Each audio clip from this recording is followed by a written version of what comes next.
बिल्कुल 3 साल पहले की उस रात जैसा नजारा था। वही मूसलाधार बारिश, वही कड़कती बिजली और बादलों की वही डरावनी गूंज। उस रात रुद्र ने अपनी आंखों से देखा था कि कैसे स्वर्ण गरुड़ के एक एक पंख नोच लिए गए थे और फिर निर्ममता से उसकी जान ले ली गई थी। उस रात वो अपने साथी की लाश को गोद में उठाकर बारिश में चलता रहा था। उस दर्द और नफरत को उसने कभी शब्दों में बयां नहीं किया, पर उसके सीने में इंतकाम की एक ऐसी ज्वाला जल रही थी जो आज अखाड़े को भस्म करने वाली थी। उसने उस दिन एक कसम खाई थी, भाई अगर एक दिन मैं समर भाटिया के सामने खड़ा हो सका तो मैं उसकी जान ले लूंगा। अगर मैं नाकाम रहा तो तुम्हारी कब्र पर ही अपने प्राण दे दूंगा और परलोक में तुमसे मिलूंगा। मेरा इंतजार करना कि मैं उसका खून चढ़ाकर तुम्हारी रूह को शांति दूं। भाई मुझे माफ करना। अगर नसीब ने साथ दिया तो अगले जन्म में फिर भाई बनेंगे। तब हम उन सबको मार डालेंगे जिन्हें मरना चाहिए, और मैं तुम्हें फिर कभी अपनी आंखों के सामने मरने नहीं दूंगा। वो कसम खाए आज 3 साल बीत चुके थे। रुद्र की आंखों में आज वही इंतकाम था जैसे ही काले लिबास में समर अखाड़े में उतरा और कवच का द्वार बंद हो गया। अब यह द्वार तभी खुलेगा जब यहां से एक लाश बाहर निकलेगी। समर की आंखों में एक अजीब सी चमक थी और उसके होठों पर एक क्रूर मुस्कान। ऐसी तूफानी रात उसके लिए सबसे बेहतरीन अखाड़ा थी। उसके हाथ में एक विशाल रक्त वज्र महात्रिशूल था जिससे लाल रंग की बिजलियां निकल रही थीं। वो साक्षात एक खूनी देवता लग रहा था। अगले ही पल उसके 2 जादुई दैत्य प्रकट हुए। पहला वही चतुर नेत्र दिव्य वज्रबाज था, एक 8 सितारा नीच शिकारी। इसी बाज ने स्वर्ण गरुड़ के पंख नोचे थे। पर उस रात महात्मा युद्ध आत्मा का आनंद इसे नहीं बल्कि समर के दूसरे जीव को मिला था। वो दूसरा जीव एक लाल रंग का विकराल दरिंदा था जो बाघ और तेंदुए का मिला जुला रूप लगता था। उसकी गर्दन पर घने बाल थे और पंजे किसी भी हथियार से ज्यादा पहने। ये था रक्त सुवन्नी दैत्य। 3 साल पहले यह सिर्फ एक स्वर्ण विद्युत तेंदुआ था, पर चोरी की गई उस रूहानी ताकत ने इसे साम्राज्य का दूसरा सबसे शक्तिशाली 8 सितारा जीव बना दिया था। रुद्र ने आज अपनी शैली बदल दी। उसने एक हाथ के इशारे से जुगनू और मेघराज को पीछे हटने को कहा। वो आज अकेले लड़ना चाहता था। क्या यह पागल हो गया है? दर्शकों में शोर मच गया। क्या रुद्र बिना अपने जीवों के समर और उसके 2 सम्राट दैत्यों का मुकाबला करेगा? तेरी ये भावुक इंतकाम वाली कहानी सुनकर मेरी आंखों में आंसू आ गए, समर ने अपना त्रिशूल घुमाते हुए कहा। समर ने अपनी एकता स्तर की ताकत का इस्तेमाल किया। उसके दोनों जीवों ने अपना ऊर्जा क्षेत्र सक्रिय कर दिया। 16 ऊर्जा केंद्रों से निकलती बिजली ने अखाड़े को लाल रोशनी से भर दिया। उसने अपनी सबसे घातक चाल चली, असुरी 13 प्रहार। बिजली की कड़क के साथ समर का त्रिशूल रुद्र के चेहरे की ओर बढ़ा। साथ ही बाज और सुवन्नी दैत्य ने भी अपने पंजों और दांतों से हमला बोल दिया। रुद्र ने कोई हथियार नहीं उठाया। उसने बस अपना बायां हाथ, वही काला हाथ, त्रिशूल के वार को रोकने के लिए आगे बढ़ा दिया। क्या यह मरना चाहता है? भीड़ से आवाज आई।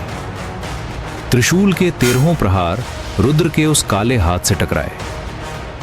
मिट जा, समर ने कहा। वो रुद्र का हाथ उखाड़ फेंकना चाहता था, लेकिन एक ऐसी चीखने वाली आवाज निकली कि लोगों ने अपने कान बंद कर लिए। रुद्र हवा में उछला, पर उसका हाथ टस से मस नहीं हुआ। उसके हाथ का कपड़ा फट चुका था, जिससे नीचे छिपी काली खाल और षटकोणीय कवच साफ दिखने लगे। वो किसी इंसान का हाथ नहीं, बल्कि किसी प्राचीन काल के दैत्य का पंजा लग रहा था। सफेद बाल और काला हाथ। रुद्र इस वक्त किसी प्रलयंकारी काल पुरुष जैसा दिख रहा था। रुद्र ने प्रहार के वेग का फायदा उठाकर हवा में ही अपनी दिशा बदली और सीधे उस बाज के सामने जा पहुंचा। 3 साल पहले वो इस बाज के सामने खड़ा होने के लायक भी नहीं था, पर आज रुद्र के होठों पर एक दरिंदगी भरी मुस्कान थी। उसने अपनी महावज्राग्नि तलवार हवा में लहराई। मानव, पृथ्वी, आकाश, प्रलय, छाया, नृत्य। हवा में हजारों तलवारें एक साथ चमक उठीं। रुद्र का काला हाथ और उसकी तलवार एक साए की तरह बाज के पंखों को चीरते हुए निकल गए। एक पल और उस बाज के दोनों पंख कटकर कीचड़ में जा गिरे। बाज दर्द से चीख उठा, पर रुद्र का इंतकाम अभी पूरा नहीं हुआ था। वो दोबारा प्रकट हुआ। इस बार उसकी चाल थी आत्मविनाश। जब तूने मेरे भाई के पंख नोचे थे, तब सोचा था कि यह दिन आएगा। खून का कर्ज सिर्फ खून से उतरता है, रुद्र ने कहा। तलवार की 4 बिजली जैसी तेज लपटें उठीं। अगले ही पल उस बाज की चारों आंखें फूट चुकी थीं। वो बाज अब ना तो उड़ सकता था और ना ही देख सकता था। वो तड़पता हुआ जुगनू और मेघराज के पैरों के पास जा गिरा। मेघराज, इसके एक एक पंख नोच लो, इसे अभी मरना नहीं चाहिए, रुद्र ने कहा। उसकी आवाज शांत थी, पर उसमें जो नफरत थी वो रोंगटे खड़े कर देने वाली थी। स्वर्ण गरुड़ तुम्हारा बड़ा भाई है। आज इसके पंख उसकी कब्र पर बिखेरे जाएंगे, रुद्र ने कहा। समर के पैरों तले से जमीन खिसक गई। यह सब इतनी जल्दी हुआ कि उसे संभलने का मौका ही नहीं मिला। मरो! समर ने अपने सुवन्नी दैत्य को आदेश दिया। उस जीव ने अपनी जादुई शक्ति रक्त विद्युत भट्टी छोड़ी, जिससे रुद्र पर सैकड़ों लाल बिजलियां गिरने लगीं। जब धुआं हटा तो रुद्र उसमें से पैदल चलता हुआ बाहर निकला। उसे खरोंच तक नहीं आई थी। क्यों समर, क्या तुम मुझे गुदगुदी करके मारना चाहते हो? ये बिजलियां तो मेरे लिए खिलौना है, रुद्र ने धुएं से बाहर आते हुए कहा। रुद्र के पास अब मेघराज की शक्ति अनुयायी थी, जिसकी वजह से दुनिया की कोई भी बिजली उसे छू तक नहीं सकती थी। मुमकिन ही नहीं, यह नामुमकिन है। समर का चेहरा सफेद पड़ गया और वो 3 कदम पीछे हटा। जब तक ये हो नहीं जाता, तब तक ये नामुमकिन ही लगता है मेरे दोस्त, रुद्र ने कहा। मानव, पृथ्वी, आकाश, प्रलय, तीसरी चाल, भूकंप। बिल्कुल साधना के वक्त की तरह रुद्र ने अपनी महावज्राग्नि तलवार जमीन में गाड़ दी। अखाड़े की मिट्टी समंदर की लहरों की तरह उफनने लगी और समर की ओर बढ़ने लगी। जमीन से तलवार की एक परछाई बिजली की रफ्तार से बाहर निकली। समर ने अपनी जान बचाने के लिए छलांग तो लगाई, पर वो वार उसके रक्त सुवन्नी दैत्य की बगल को चीरता हुआ निकल गया। खून का फवारा फूट पड़ा। वो जादुई जीव किस्मत वाला था कि उसकी जान बच गई, पर समर को क्या पता था कि रुद्र ने जानबूझकर उसके प्राण छोड़ दिए थे। वो उसे इतनी आसानी से मरने का सुख नहीं देना चाहता था, लेकिन उस एक हमले ने समर की रूह कपा दी। उसे याद आया कि इसी तलवारबाजी ने उसके पिता और दोनों काकाओं की बलि ली थी। अखाड़े की मिट्टी अभी भी उसके पिता के खून से लाल थी। समर के मन में डर बैठ गया। उसे समझ नहीं आ रहा था कि रुद्र इतना शक्तिशाली कैसे हो गया कि स्वर्गीय लोक का चुना हुआ योद्धा भी उसके सामने थर थर कांप रहा था। मैं मर नहीं सकता, मैं नहीं मर सकता। समर के गले से एक चीख निकली। अखाड़े में मौजूद 30,000 लोग देख रहे थे कि यह मुकाबला नहीं, बल्कि रुद्र द्वारा समर का शिकार था। रुद्र के जादुई जीवों ने तो अभी ठीक से कदम भी नहीं बढ़ाया था। महात्मा युद्ध आत्मा, इसका इस्तेमाल करो, समर ने कहा।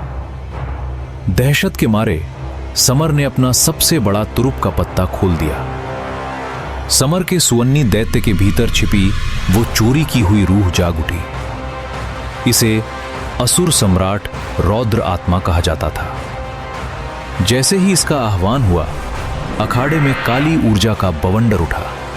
वो जादुई जीव अब आकार में 3 गुना बड़ा हो गया। उसकी हड्डियां बढ़ने लगीं, खाल फटने लगीं और देखते ही देखते उसके लाल बाल, पंजे और आंखें कोयले जैसी काली हो गईं। उसके चारों ओर एक ऐसा जहरीला धुआं उठने लगा जो छूने वाले के मांस को गला दे। रुद्र ने यह नजारा पहले भी देखा था। स्वर्ण गरुड़ ने भी अपनी आखिरी सांस तक इसी ताकत का इस्तेमाल किया था। रुद्र का खून खौलने लगा। यह रूह उसकी थी जिसे 3 साल पहले साजिश से छीना गया था।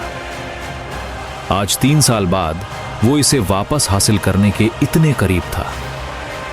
समर को अपनी मौत करीब दिख रही थी। उसने वो तकनीक इस्तेमाल की जिसने वीरेंद्र चौहान को 3 महीने के लिए बिस्तर पर डाल दिया था।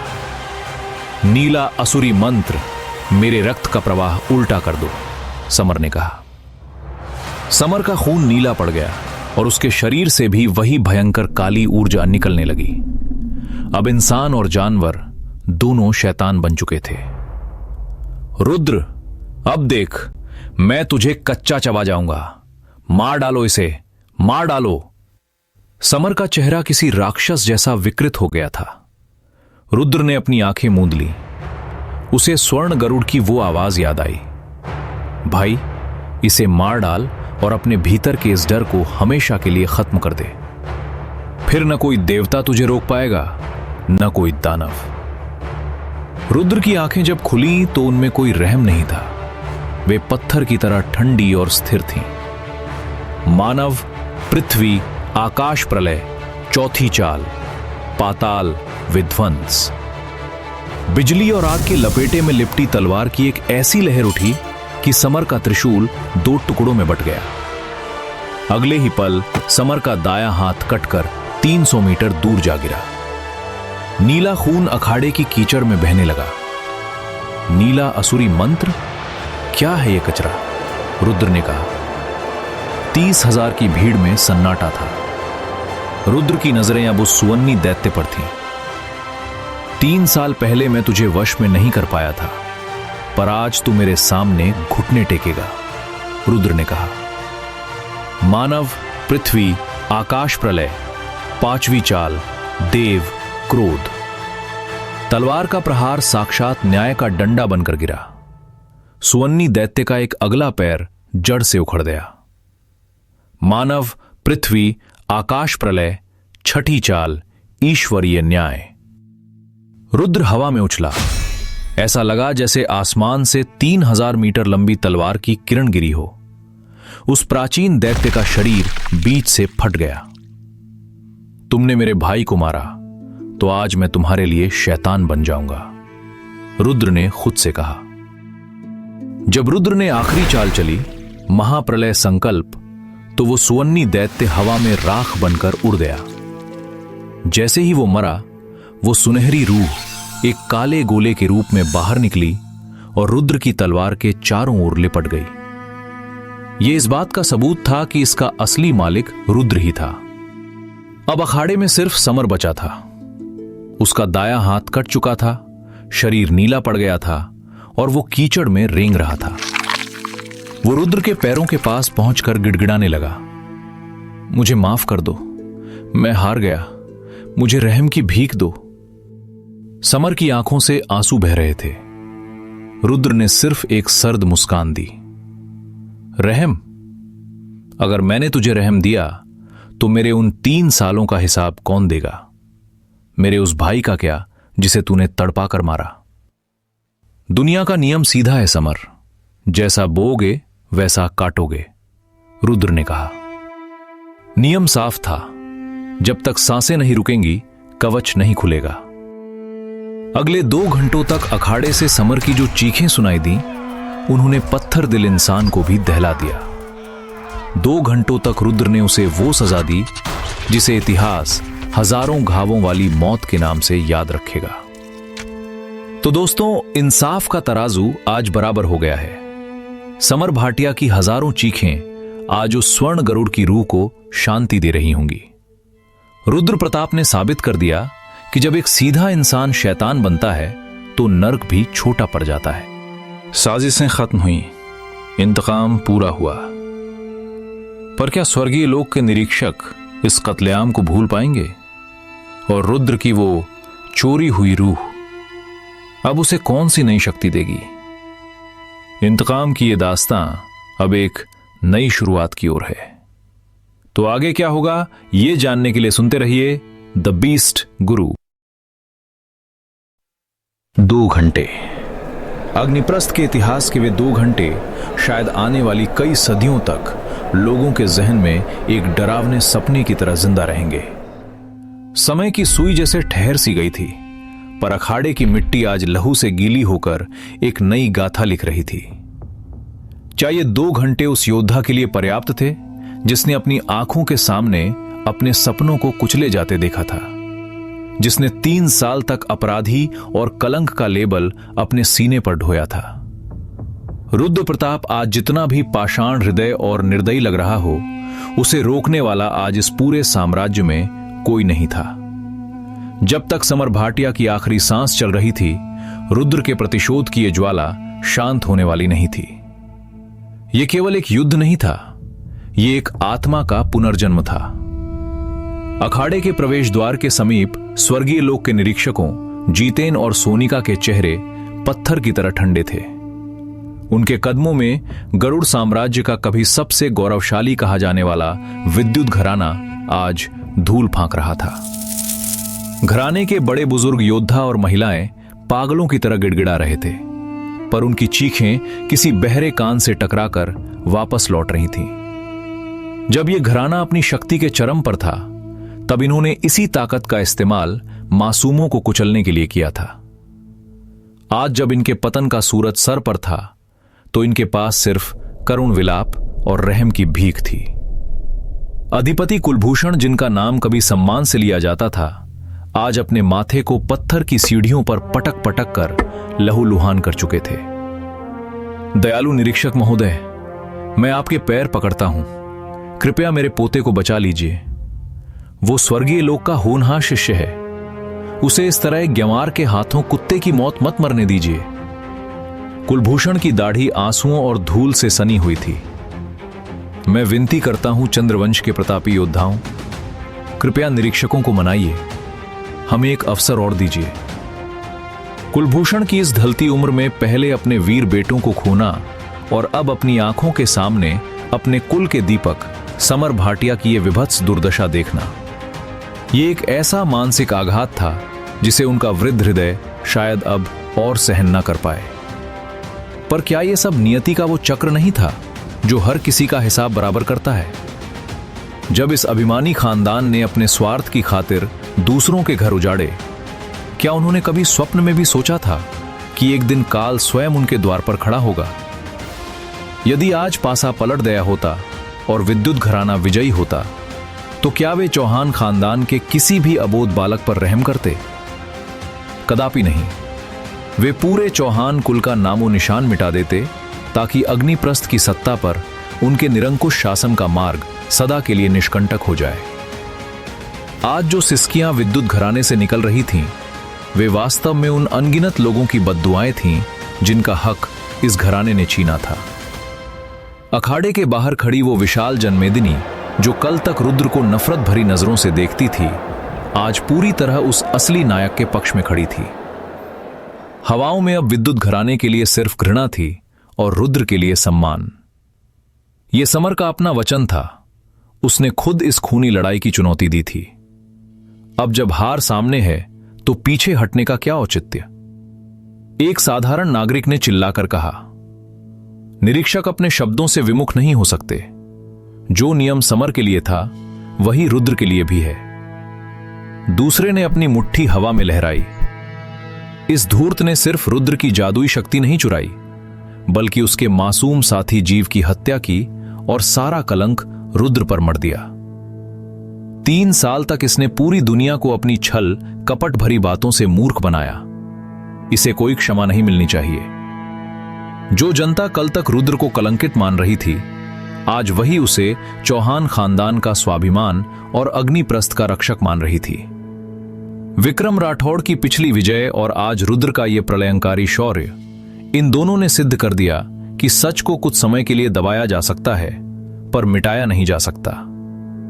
उधर अखाड़े के भीतर रुद्र की तलवार की नोक पर वो काली और भयानक रौद्रात्मा सील की जा चुकी थी। यही वो चोरी की गई शक्ति थी जो 3 साल पहले रुद्र के अस्तित्व से अलग कर दी गई थी।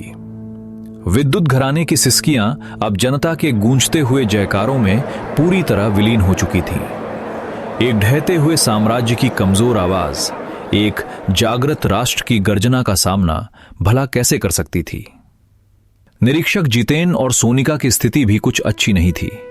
उनके चेहरों पर झल्लाहट साफ दिखाई दे रही थी। उनकी बरसों की साजिशें रेत के महल की तरह ढह गई थीं। लानत है, हमें इस मुकाबले को इतना सार्वजनिक मंच नहीं देना चाहिए था। हमने चौहान खानदान की ताकत को कम आंकने की अधम भूल की है। अब यदि हम हठपूर्वक उन्हें यहां से हटाते हैं तो पूरे गरुड़ साम्राज्य में स्वर्गीय लोक की प्रतिष्ठा धूल में मिल जाएगी। सोनिका ने अपने माथे पर बल देते हुए फुसफुसाकर कहा, हमारी वास्तविक त्रुटि यह थी कि हमने इस मूर्ख विद्युत घराने को सर्वशक्तिमान मान लिया। हमें क्या आभास था कि यहां विक्रम राठौड़ जैसा व्याघ्र और रुद्र जैसा महाबली शत्रु छिपा होगा। जितेन ने एक लंबी और पराजित सांस लेते हुए कहा, वे भली भांति जानते थे कि यदि उन्होंने विक्रम को जीवित छोड़ दिया तो भविष्य में वो उनकी सत्ता के लिए एक बहुत बड़ी चुनौती बन सकता है। पर अभी के लिए चतुर राजनीति यही कहती थी कि वे अपना अपमान छिपाकर यहां से प्रस्थान करें। त्याग दो इस विद्युत घराने का साथ, ये डूबता हुआ जहाज है। अब हमारा नया गंतव्य नील प्रदेश होगा। वहां के नीलम भवन के शासक पहले से ही चंद्रवंश की अधीनता स्वीकार करने के लिए लालायित हैं। कल ही नियतिका का विवाह वहां के किसी शक्तिशाली योद्धा से सुनिश्चित करते हैं और फिर से अपनी बिसात बिछाएंगे। सोनिका की आंखों में एक नई साजिश की चमक लौट आई। जैसे ही निरीक्षकों ने अपनी रणनीति बदली और अखाड़े से मुंह मोड़ा, ठीक उसी क्षण समर भाटिया की आखिरी सांस भी उसका साथ छोड़ गई। अखाड़े में एक गहरा सन्नाटा पसर गया। सब कुछ समाप्त हो चुका था, अहंकार भी और उसे पालने वाला शरीर भी। रुद्र प्रताप ने अपनी तलवार की नोक पर चमकती उस दिव्य महात्मा युद्ध आत्मा को देखा। उसकी चमक इतनी तीव्र थी कि अखाड़े की धूल भी स्वर्ण जैसी चमकने लगी थी। रुद्र ने अपने लहू से सने हाथों को पोंछा और धीरे धीरे अपने उन 2 वफादार साथियों की ओर बढ़ा जिन्होंने हर अंधेरी रात में उसका साथ दिया था, नन्हा जुगनू और विशाल मेघराज। समर भाटिया को सरेआम सबके सामने अपमानित करके मौत की नींद सुलाने के बाद रुद्र के चेहरे पर आज एक अनोखा और गहरा संतोष था। पिछले 3 वर्षों से उसके भीतर प्रतिशोध की जो जहरीली आग सुलग रही थी, जो पीड़ा उसे भीतर ही भीतर खोखला कर रही थी, वो आज हमेशा के लिए शांत हो गई थी। रुद्र ने एक बहुत लंबी और चैन की सांस ली। उसे ऐसा अनुभव हुआ मानो उसके कंधों से किसी ने युगों पुराना भारी बोझ उतार दिया हो। वो धीरे धीरे अपने दोनों जादुई साथियों जुगनू और मेघराज की ओर बढ़ा। इन दोनों ने आज इस मैदान में अपने प्राणों की बाजी लगा दी थी और रुद्र की विजय में सबसे बड़ी भूमिका निभाई थी। ओए रुद्र, कसम से आज तो आनंद ही आ गया। क्या धुलाई की है तूने उस अहंकारी की, उसके तो पुर्जे पुर्जे ढीले कर दिए तूने। जुगनू के छोटे से नन्हे शरीर में आज जीत की जबरदस्त ऊर्जा थी। उसकी आंखों में एक विजयी योद्धा वाला जोश साफ दिखाई दे रहा था। तू तो है ही जन्मजात लड़ाकू जुगनू, लेकिन मेरे लिए इस संसार में सुख की नींद और आलस से बढ़कर कुछ नहीं है भाई। मेघराज अपनी बड़ी बड़ी नीली आंखें झपकाते हुए बोला। अभी कुछ ही क्षण पहले इसी छोटे से बिलाव ने उस विशाल हिम आत्मा नाग की धज्जियां उड़ाई थीं, जिसे देखकर सबकी हालत खराब थी। और अब इसे फिर से आलस ने घेर लिया था। रुद्र के चेहरे पर एक हल्की सी मुस्कान आई। उसने अपना हाथ आगे बढ़ाया, जिसकी हथेली पर समर भाटिया की वो सबसे मूल्यवान महात्मा युद्ध आत्मा एक रहस्यमयी नीली और सफेद रोशनी के साथ धड़क रही थी। ये शक्ति का वो खजाना था जिसे पाने के लिए लोग अपने प्राणों का त्याग कर देते हैं। रुद्र ने अपने दोनों साथियों को देखा और पूछा, बताओ, तुम दोनों में से इस शानदार दावत को कौन निगलेगा? रुद्र, ये इस आलसी बिलाव को ही दे दे, जुगनू ने मेघराज के सिर पर हल्की सी चोंच मारते हुए कहा। अगर मैं इसे खाकर और ज्यादा बलवान हो गया तो इस बेचारे को हीन भावना होने लगेगी। और वैसे भी तू तो जानता ही है कि इसने आज तक कोई ढंग की युद्ध कला नहीं सीखी है। ये तो बस अपनी पैदाइशी ताकत के दम पर ही शत्रुओं को कुचलता है। इसे थोड़ी अतिरिक्त शक्ति की आवश्यकता है। रुद्र को जुगनू की बात में तर्क लगा। उसने मेघराज की तरफ देखा, जो अभी भी ऊँग रहा था। ठीक है मेघराज, फिर तू ही इसे ग्रहण कर ले और अपनी शक्ति बढ़ा ले। म्याऊ। छी, इसमें से कितनी अजीब सी गंध आ रही है। मेघराज राज ने नखरे दिखाते हुए अपना मुंह फेर लिया। उसे वो दिव्य आत्मा भी किसी बेकार वस्तु जैसी लग रही थी। रुद्र इस बिलाव की रग रग से परिचित था। उसने उसे मनाने के लिए अपना सबसे बड़ा दांव खेला। देख ले मेघराज, अगर तूने इसे अभी निगल लिया तो तू बिना कोई मेहनत किए बहुत शक्तिशाली हो जाएगा। फिर तुझे हफ्तों तक कोई अभ्यास या कठिन साधना करने की कोई आवश्यकता नहीं पड़ेगी। बस सोता रहना और शक्ति अपने आप बढ़ती रहेगी। क्या? बिना परिश्रम के शक्ति? फिर तो यह सौदा बुरा नहीं है। ला दे इधर। आलस के मारे मेघराज ने उस खूंखार असुर सम्राट रौद्र आत्मा को एक ही झटके में निगल लिया।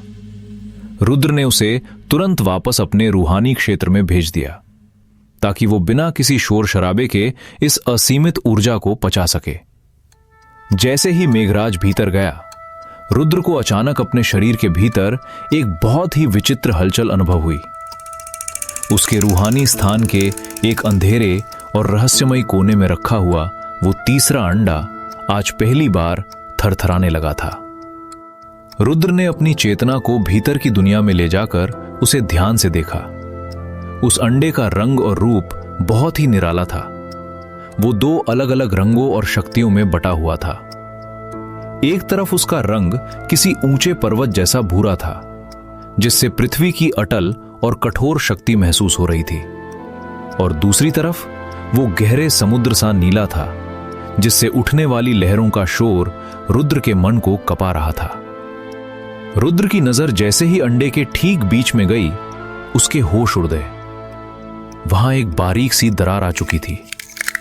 वो दरार किसी नाग के आकार की लग रही थी, लेकिन ये नाग नियतिका के उस बर्फ वाले नाग से कहीं ज्यादा प्राचीन, राजसी और डरावना लग रहा था। लगता है जुगनू और मेघराज के बाद अब मेरे तीसरे सनातन पाताल दैत्य के बाहर आने का समय अत्यंत निकट है। रुद्र के मन में एक जबरदस्त उत्सुकता जागी।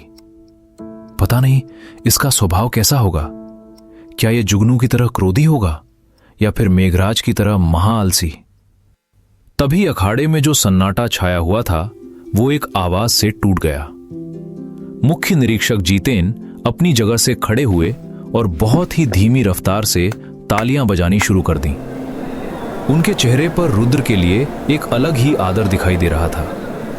उनके साथ निरीक्षिका सोनिका भी खड़ी थी। अद्भुत रुद्र, वाकई बेमिसाल। सिर्फ आत्मिक स्तर पर होकर भी तुमने एक एकता स्तर के योद्धा का घमंड धूल में मिला दिया।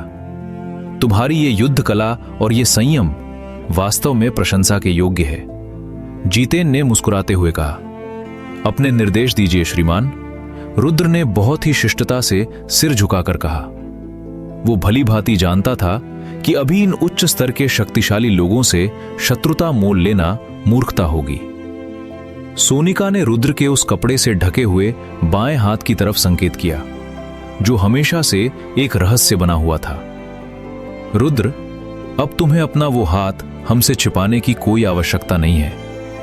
यहां के कम अक्ल लोगों को भले ही ये कोई बीमारी या शाप लगे, लेकिन हमारे लोक यानी महाप्राच्य लोक में इसे दैवीय कायाकल्प कहते हैं। रुद्र ने उनकी बात बहुत ध्यान से सुनी। सोनिका आगे बोली, जब एक अत्यंत प्रतिभाशाली योद्धा अपने जादुई जीव की शक्तियों को उसकी अंतिम सीमा तक सोख लेता है तो उसका शरीर उस जीव के रूप में ढलने लगता है। यह कोई व्याधि नहीं है रुद्र, बल्कि यह तुम्हारी बढ़ती हुई असीमित शक्ति का सबसे बड़ा प्रमाण है। रुद्र ने राहत की एक बहुत लंबी सांस ली और बिना किसी संकोच के अपने हाथ से वो पट्टी हटा दी। उसकी वो काली त्वचा और 6 कोनों वाले शल्क वाला फौलादी हाथ सूरज की रोशनी में अब और भी भयानक और राजसी लग रहा था। रुद्र, तुमने समर भाटिया का अंत करके यह सिद्ध कर दिया है कि इस पीढ़ी के वास्तविक बुद्धिमान सिर्फ तुम हो, जितेन ने एक कदम आगे बढ़ाते हुए कहा। गरुड़ साम्राज्य जैसा यह छोटा सा स्थान तुम्हारी इस विलक्षण प्रतिभा के लिए बहुत संकुचित है। यहां न तो तुम्हारे योग्य जादुई खजाने हैं और ना ही उत्तम साधन। पूरा अखाड़ा जैसे अपनी सांसें रोककर जितेन की बात सुन रहा था। हम चाहते हैं कि तुम समर भाटिया का रिक्त स्थान लो और हमारे साथ स्वर्गीय लोक चलो। वहां साधनों का एक विशाल भंडार है और हमसे भी कहीं अधिक महान योद्धा तुम्हें और निखारने के लिए उपस्थित है। बताओ रुद्र, क्या तुम तैयार हो अपने भाग्य की इस सबसे बड़ी चुनौती को स्वीकार करने के लिए? तो दोस्तों, आज भाग्य ने एक ऐसा पासा पलटा है जिसकी किसी ने कल्पना भी नहीं की थी। जो स्थान कल तक समर भाटिया की मिल्कियत था, आज वो रुद्र के चरणों में है। लेकिन क्या स्वर्गीय लोक का यह नया मार्ग इतना सरल होगा? क्या उस तीसरे अंडे के टूटने से गरुड़ साम्राज्य में कोई नया प्रलय आएगा? और सबसे बड़ा प्रश्न, क्या रुद्र अपने जानी दुश्मनों के ही गढ़ में जाकर उन्हें सरेआम ललकारेगा? आगे क्या होगा, जानने के लिए सुनते रहिए द बीस्ट गुरु। मैदान में चारों ओर जय जयकार की ऐसी लहर उठ रही थी जिसने आकाश को भी हिलाकर रख दिया था। गरुड़ साम्राज्य की प्रजा को आज उनका नया रक्षक, उनका नया भगवान मिल गया था। लेकिन उस अखाड़े के ठीक बीचों बीच खड़े रुद्र को इन हजारों तालियों और गगनभेदी नारों से रत्ती भर भी फर्क नहीं पड़ रहा था। उसकी आंखें उस बेहिसाब भीड़ को चीरते हुए सिर्फ एक चेहरे को तलाश रही थीं। वो चेहरा जिसने उसे हर मुश्किल में जीना सिखाया, उसकी मां रुक्मिणी। आज जब उसकी जिंदगी का सबसे बड़ा लक्ष्य यानी समर भाटिया का अंत पूरा हो चुका था, तो उसके सामने स्वर्गीय लोक का एक ऐसा विशाल दरवाजा खुला था जिसे पाने के लिए बड़े बड़े महारथी अपनी पूरी उम्र खपा देते थे। लेकिन वो अपनी मां की मर्जी के बिना उस नए रास्ते पर एक कदम भी आगे नहीं बढ़ाना चाहता था। रुद्र ने ऊंचे झरोखे में बैठी रुक्मिणी की नम आंखों में झांका। एक मां के लिए अपने इकलौते लाल को खतरों से भरी एक अनजानी और जहरीली दुनिया में भेजना कभी भी सरल नहीं होता। उनका हृदय एक अजीब सी घबराहट और बेचैनी से धड़क रहा था। लेकिन रुक्मिणी ने अपने आंसुओं को पलकों की कोर पर ही रोक लिया। उन्होंने मुस्कुराते हुए दूर से ही हाथ हिलाकर उसे अपना समर्थन और आशीर्वाद दिया। उनकी उन गहरी और ममता भरी आंखों में साफ लिखा था, बेटा, अब अपना मार्ग स्वयं चुनो। तुम्हारी मंजिल इस छोटे से राज्य की सरहदों में कैद होने के लिए नहीं बनी है। तुम सितारों को छूने के लिए पैदा हुए हो। रुद्र ने एक लंबी और चैन की सांस ली। उसने अपना रुख बदला और मुख्य निरीक्षक जितेन और सोनिका की ओर मुड़कर बहुत ही सधी हुई और भारी आवाज में कहा, श्रीमान, मुझे आपका यह प्रस्ताव स्वीकार है। मैं स्वर्गीय लोक चलने के लिए तैयार हूं। जितेन के चेहरे पर एक विजेता वाली मुस्कान आई, जैसे उसे कोई अनमोल रत्न मिल गया हो। लेकिन तभी रुद्र ने अपना हाथ उठाकर उन्हें बीच में ही रोक दिया। परंतु मेरी एक अनिवार्य शर्त है। रुद्र के शब्दों में किसी चट्टान जैसी मजबूती थी। मैं वहां जाकर अपना नाम, अपना वंश या अपनी पहचान कभी नहीं बदलूंगा। मैं कल भी रुद्र था, आज भी रुद्र हूं और रुद्र बनकर ही स्वर्गीय लोक की धरती पर अपना पहला कदम रखूंगा। मुझे किसी नए नाम की बैसाखी नहीं चाहिए। जीतेन और सोनिका ने चकित होकर एक दूसरे की ओर देखा और हल्के से मुस्कुराए। किसी भी साधारण शिष्य की इतनी हिम्मत नहीं होती थी कि वो इन शक्तिशाली निरीक्षकों के सम्मुख अपनी शर्तें रखे, लेकिन ये लड़का साधारण था भी नहीं। इसकी रगों में स्वाभिमान का लावा दौड़ रहा था। तो ठीक है, जीतेन ने अपनी सहमति देते हुए कहा। आज से रुद्र ही स्वर्गीय लोक का नया और सबसे प्रतिभावान शिष्य है। स्टेडियम के उस शोर शराबे से दूर एक सुनसान गलियारे में सोनिका ने नियतिका को अपने पास बुलाया। नियतिका, जो स्वयं एक अत्यंत चतुर और बलवान योद्धा थी, आज अखाड़े में रुद्र का वो विनाशकारी रूप देखकर भीतर तक कांप उठी थी। नियतिका, सोनिका ने उसके अत्यंत निकट आकर बहुत ही ठंडे और कूटनीतिक स्वर में कहा, यह रुद्र कोई सामान्य बालक नहीं है। इसके भीतर जो असीमित ऊर्जा छिपी है वो आने वाले समय में स्वर्गीय लोक के सारे समीकरण बदल सकती है। तुम्हें वहां इसके साथ अपनी मित्रता का दायरा बढ़ाना होगा और यदि आवश्यकता पड़ी तो इस मित्रता को प्रेम के रंग में भी ढालना होगा। नियतिका ने चौंक कर अपनी गुरु की ओर देखा। उसकी आंखों में हैरानी थी। और रही बात उस गरुड़ साम्राज्य की राजकुमारी दिव्या की, सोनिका की आवाज में एक जानलेवा चुभन थी। यदि वो हमारे मंसूबों के बीच कोई भी बाधा बनी तो हम बिना कोई सबूत छोड़े उसे हमेशा के लिए मार्ग से हटा देंगे। स्वर्गीय लोक में सिर्फ हमारा नियंत्रण होना चाहिए। नियतिका ने चुपचाप सिर झुकाकर हामी भर दी, लेकिन उसके मन में एक भयंकर उथल पुथल मची हुई थी। वो रुद्र की ताकत से भली भांति परिचित थी। यदि उसे इस साजिश की गंध भी लग गई तो वो पूरे स्वर्गीय लोक को श्मशान घाट बना देगा। अखाड़े के बाहर भीड़ से बहुत दूर एक घने अंधेरे कोने में काले लबादे में छिपा एक व्यक्ति ये सारा दृश्य देख रहा था। उसके चेहरे पर पड़ी टोपी के भीतर जो आंखें थीं, उनमें पछतावे और गहरी निराशा का एक दर्दनाक मेल था। वो कोई और नहीं, सुमेर प्रताप था। मानना पड़ेगा रुद्र, सुमेर ने लड़खड़ाती और फटी हुई आवाज में बुदबुदाया। मैंने कभी स्वप्न में भी नहीं सोचा था कि जिस पुत्र को मैंने निर्बल समझकर ठुकरा दिया था, वो एक दिन मेरे ही घमंड को कुचलकर इतना विराट बन जाएगा। मैंने अपने अहंकार में आकर विद्युत घराने का साथ दिया और अपने जीवन की सबसे लज्जाजनक भूल की। सुमेर ने उस लबादे को अपने चेहरे पर और कस लिया। उसकी आंखों में अब एक अजीब सी सनक थी। लेकिन मैं ऐसे ही गुमनामी के अंधेरे में नहीं मरूंगा। इस शहर को सदा के लिए त्यागने से पहले मैं इस साम्राज्य को एक ऐसी आखिरी कहानी सुनाकर जाऊंगा जो इन सब की नींव हिलाकर रख देगी। सबको पता चलेगा कि सुमेर प्रताप कौन था। सुमेर चुपचाप उन अंधेरी गलियों के सन्नाटे में ओझल हो गया। उसे वहां किसी ने नहीं देखा, लेकिन उसके जाने के ढंग में एक नई तबाही की पदचाप साफ सुनाई दे रही थी। इधर चौहान हवेली का नजारा किसी उत्सव से कम नहीं था।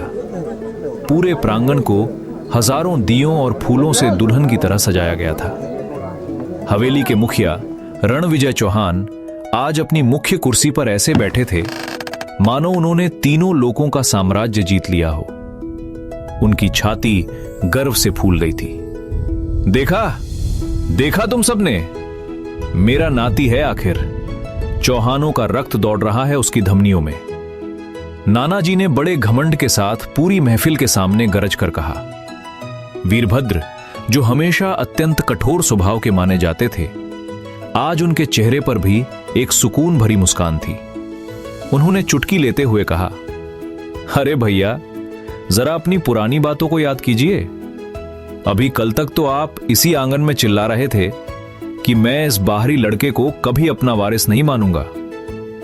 अब अचानक से ये मेरा नाती कैसे हो गया? इस बात पर पूरे विशाल भवन में ठहाका गूंज उठा। यहां तक कि विक्रमादित्य और विक्रांत आज लज्जा से सिर झुकाए खड़े थे।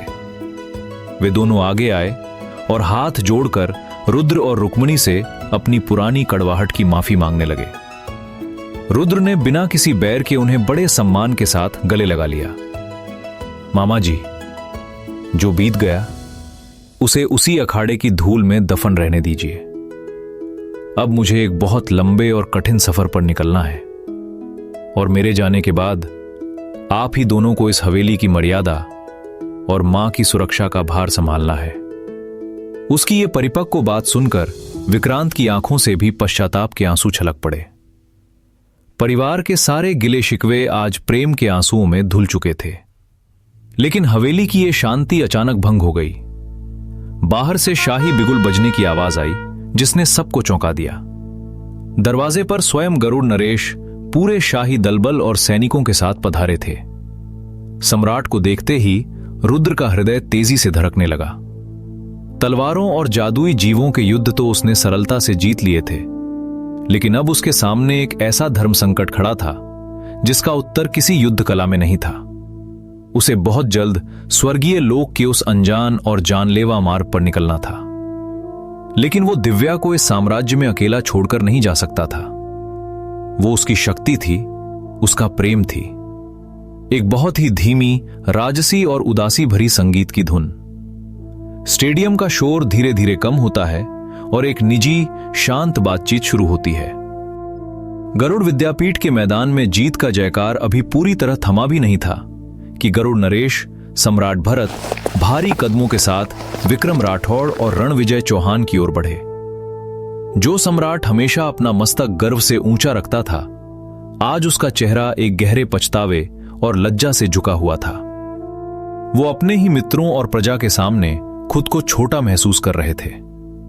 गुरुदेव, विक्रम, सम्राट ने अपनी भारी और रुंधी हुई आवाज में कहा, मैं आज गरुड़ नरेश के तौर पर नहीं, बल्कि एक विवश पिता और मित्र के तौर पर आप लोगों से क्षमा मांगना चाहता हूं।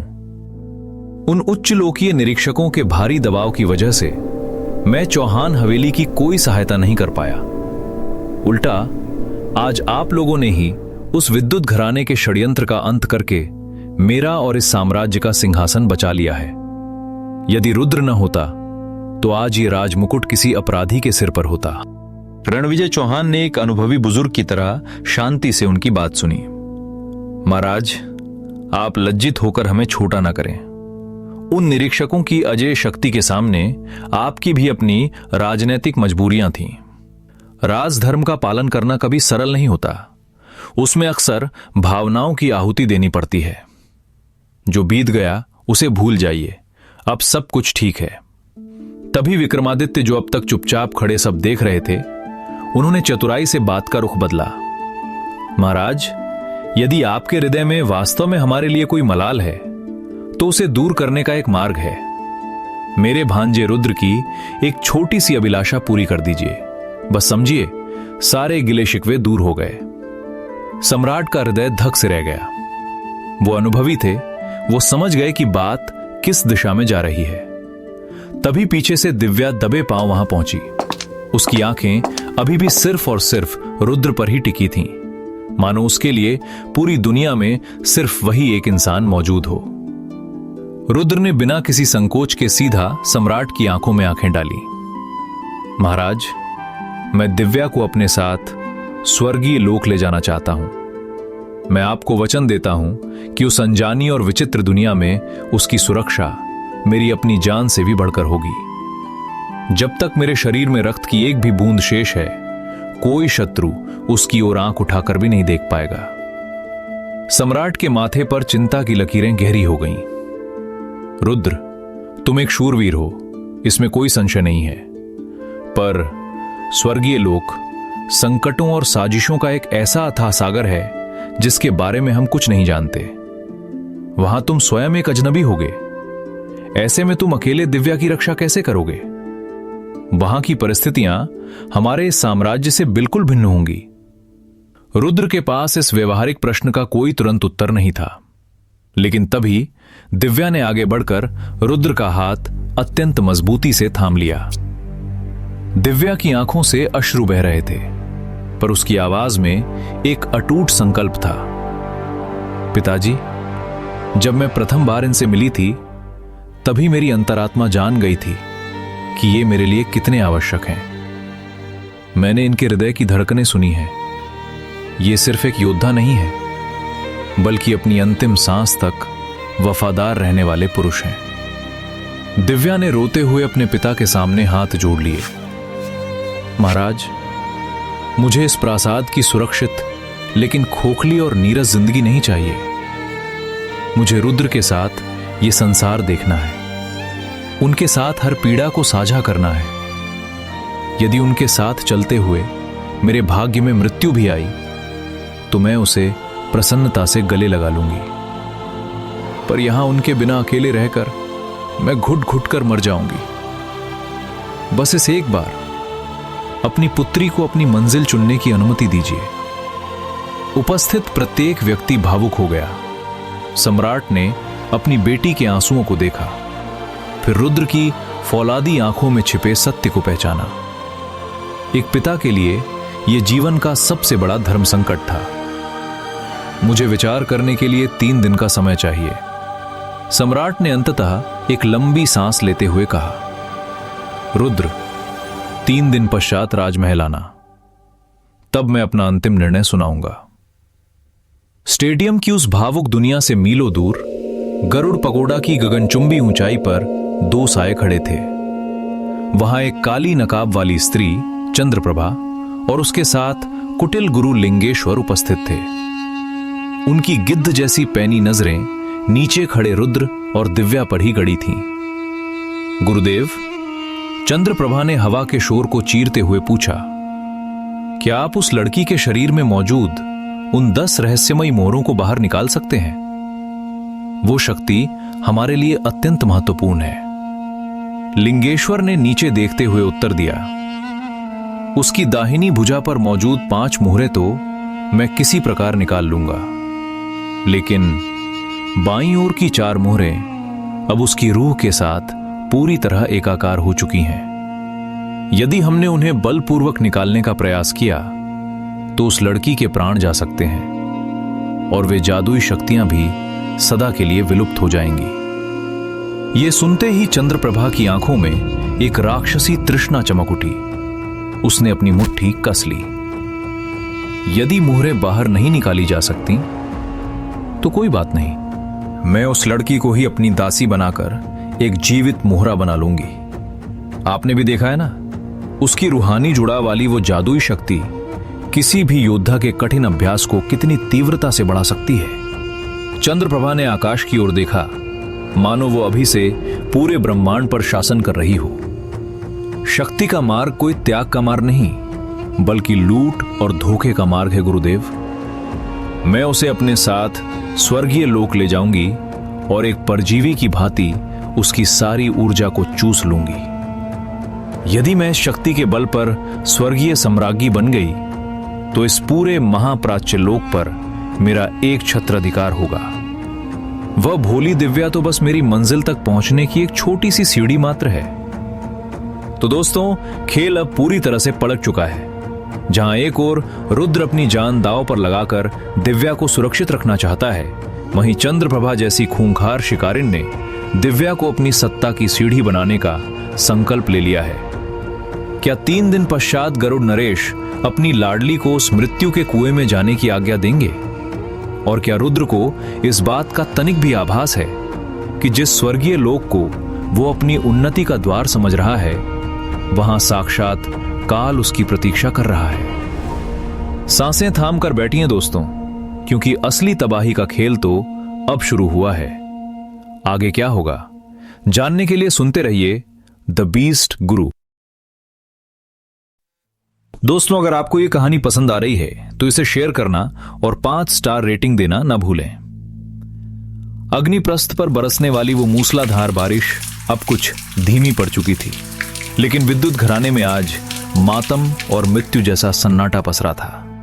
समर भाटिया की मौत की खबर पूरे शहर में जंगल की आग की तरह फैल चुकी थी। जिस महल की दीवारों से कभी अहंकार की गूंज आती थी, आज वहां सिर्फ डर था। महल के वफादार कहे जाने वाले सैनिक अपनी जान बचाकर भाग रहे थे, और कमरों में बची खुची धन दौलत के लिए आपस में ही लूटपाट मची थी। इसी अव्यवस्था और अंधकार के बीच एक साया पिछले द्वार से दबे पांव भीतर दाखिल हुआ। यह कोई और नहीं बल्कि सुमेर प्रताप था। अचानक लावण्य उसके मार्ग में आकर खड़ी हो गई। उसका चेहरा आंसुओं से भीगा हुआ था और वो घमंडी लावण्य कहीं खो चुकी थी।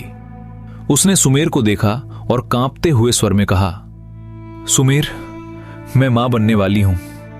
तुम्हारी संतान मेरी कोख में पल रही है। सुमेर के चेहरे पर एक फीकी मुस्कान आई। उसने अपनी बेबस हालत की ओर देखा और एक सर्द लहजे में कहा, चाहो तो मेरे साथ इस नर्क से दूर एक नई दुनिया बसाने चल सकती हो, या फिर उस बच्चे को यहीं त्याग दो। मैं अब कोई पराक्रमी योद्धा नहीं रहा लावण्य। मेरी सारी जादुई शक्तियां नष्ट हो चुकी हैं। महज 1 वर्ष के भीतर मैं बिल्कुल साधारण इंसान बन जाऊंगा, जिसके पास न कोई रुतबा होगा और न ही धन। लावण्य कुछ नहीं बोली। उसकी खामोशी ही उसका उत्तर थी। लेकिन सुमेर का असली कार्य अभी अधूरा था।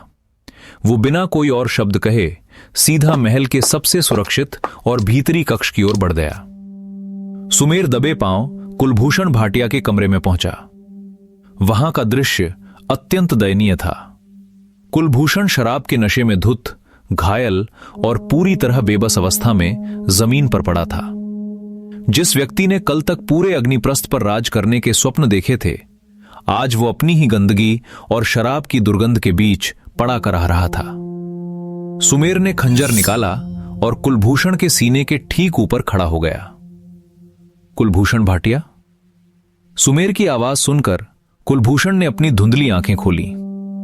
स्मरण है, तुमने सदा मुझे अपने पैरों की धूल समझा, मेरी शक्तियों को अपने स्वार्थ के लिए प्रयोग किया, हर मोड़ पर मुझे अपमानित किया, और जैसे ही मैं युद्ध हार गया, तुमने मुझे एक आवारा कुत्ते की तरह दुत्कार दिया। कुलभूषण के होठों से कुछ डरी हुई आवाजें निकली, पर वो एक शब्द भी साफ नहीं बोल पाया। मैं धोखेबाज हो सकता हूं कुलभूषण।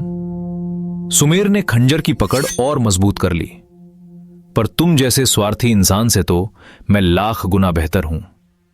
सुमेर ने बिना किसी दया के वो खंजर सीधा कुलभूषण के हृदय में उतार दिया। कुलभूषण का शरीर एक झटके के साथ तड़पा। उसकी आंखें फटी की फटी रह गईं और कुछ ही क्षणों में विद्युत घराने के मुखिया ने अपने ही मोहड़े के हाथों तड़प तड़प कर प्राण त्याग दिए।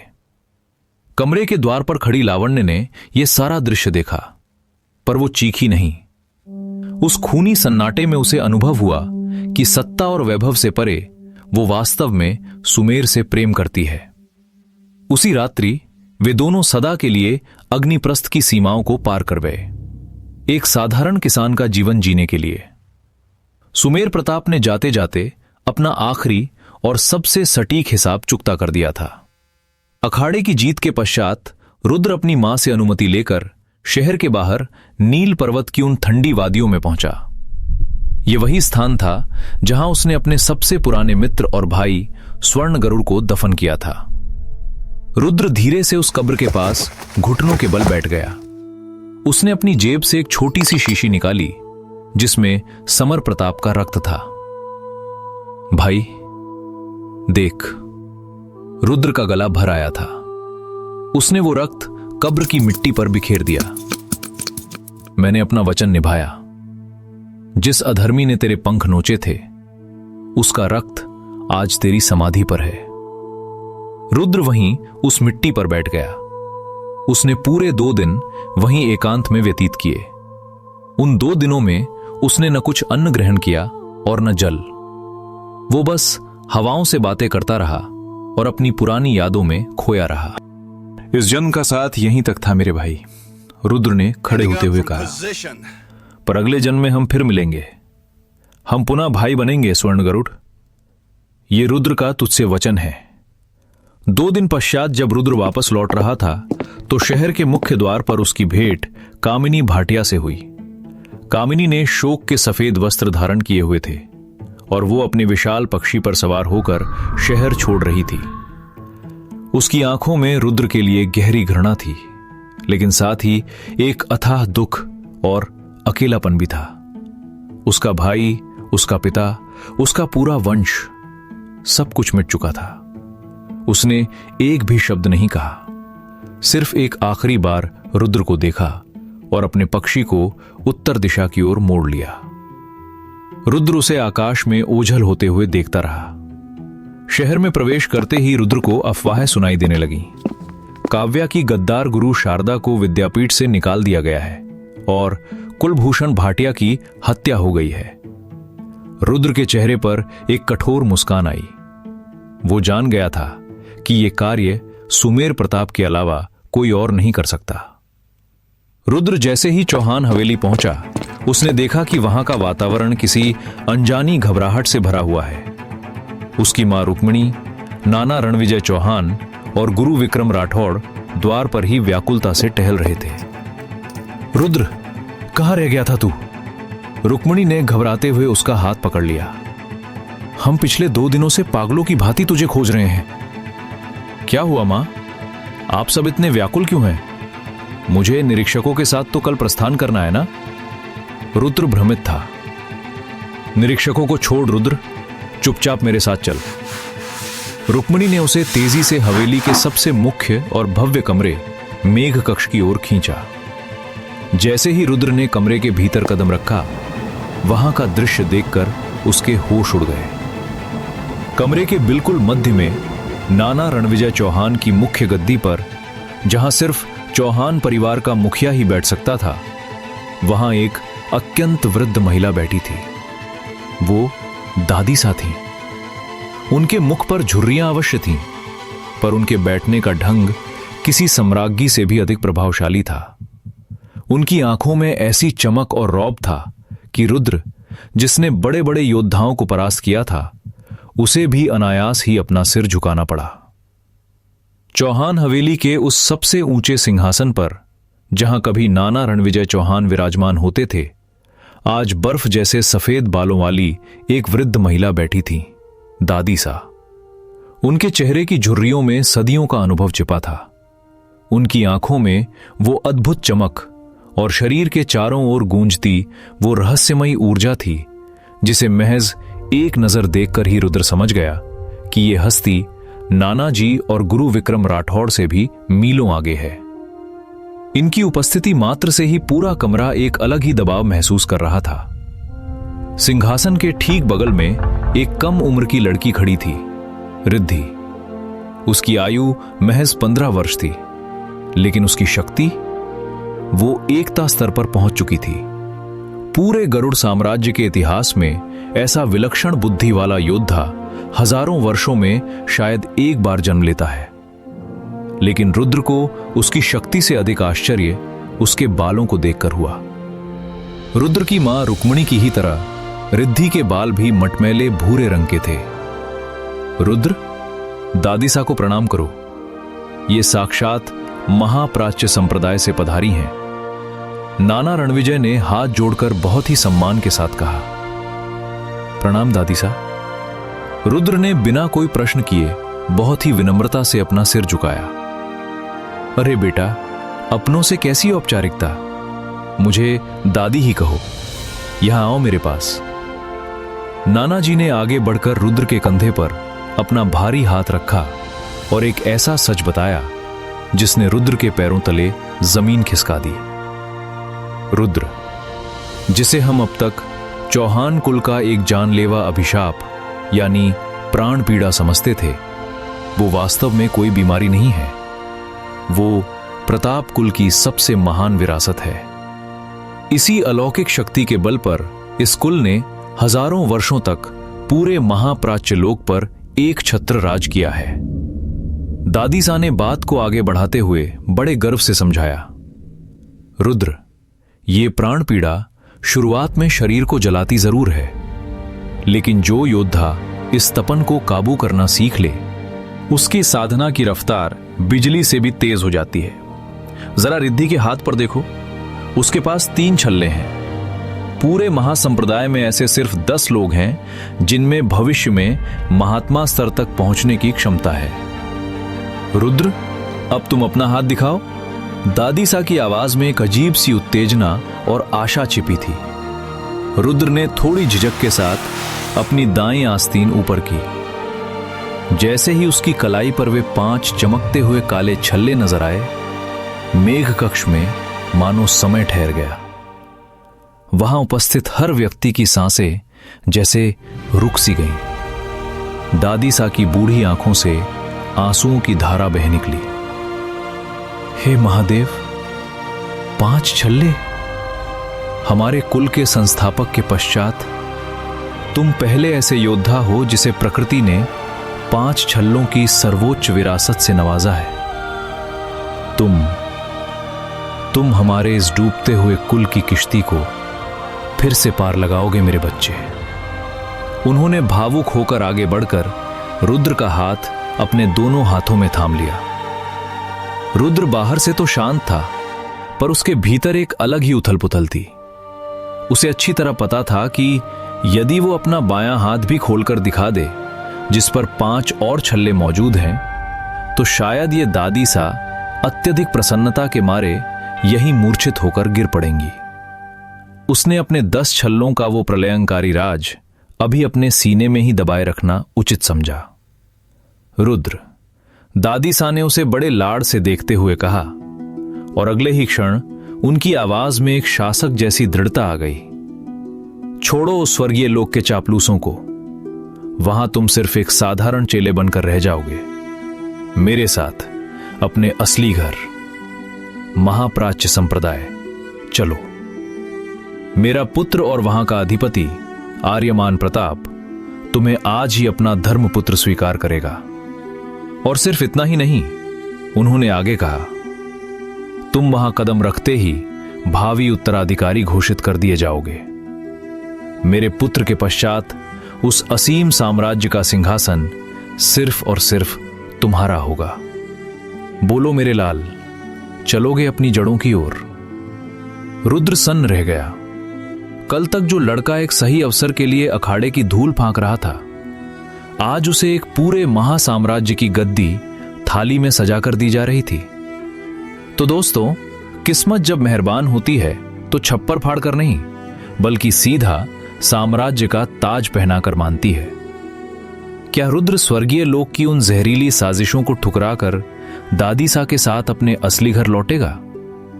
और जरा सोचिए, जब इस दुनिया को पता चलेगा कि उसके पास 5 नहीं बल्कि पूरे 10 छल्ले हैं, तब कैसा तूफान आएगा?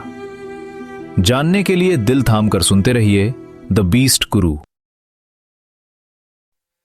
तो रुद्र मेरे पोते, क्या तुम महाप्राच्य संप्रदाय के नए जूनियर सेक्ट मास्टर का ताज पहनने के लिए तैयार हो? देख, तेरी दादी सा ने तुझे अपना इरादा साफ कर दिया है। अगर तू स्वर्गीय लोक गया तो वहां तू सिर्फ एक मामूली चेले की तरह धक्के खाएगा। और किसे पता, अगर उन सांपों को तेरी प्राण पीड़ा के बारे में पता चल गया तो वो तेरे साथ कैसा सलूक करें। दादी साहब बिना रुके एक सांस में बोले जा रही थी।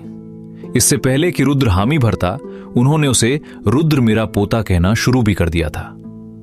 दादी साहब, ये मेरी जिंदगी का सबसे बड़ा फैसला है। क्या आप मुझे और मेरे परिवार को कुछ पल अकेले में बात करने की इजाजत देंगी? रुद्र ने हाथ जोड़कर बड़े अदब से पूछा। बिल्कुल बिल्कुल रिद्धि बेटा, चल हम जरा बाहर बगीचे में टहल कर आते हैं। दादी साहब मुस्कुराते हुए उठी। श्रीमती जी, आप आराम से यहीं बैठिए, हम कहीं और जाकर चर्चा कर लेंगे। गुरु विक्रम राठौड़ ने उन्हें सम्मान से रोका और रुद्र, रणविजय चौहान और रुक्मणी को हवेली के अंदरूनी हिस्से में चलने का इशारा किया। अंदर पहुंचते ही नाना रणविजय ने रुद्र के कंधे थपथपाए। उनकी आंखों में एक अजीब सी चमक थी। रुद्र, हमारे चौहान वंश के पुराने पन्नों के अनुसार हम वाकई प्रताप कुल की ही एक दूर की शाखा है। दादी सा के लहजे में भले ही थोड़ा गुरूर हो, पर वो रत्ती भर भी झूठ नहीं बोल रही थी कि इस संप्रदाय ने हजारों साल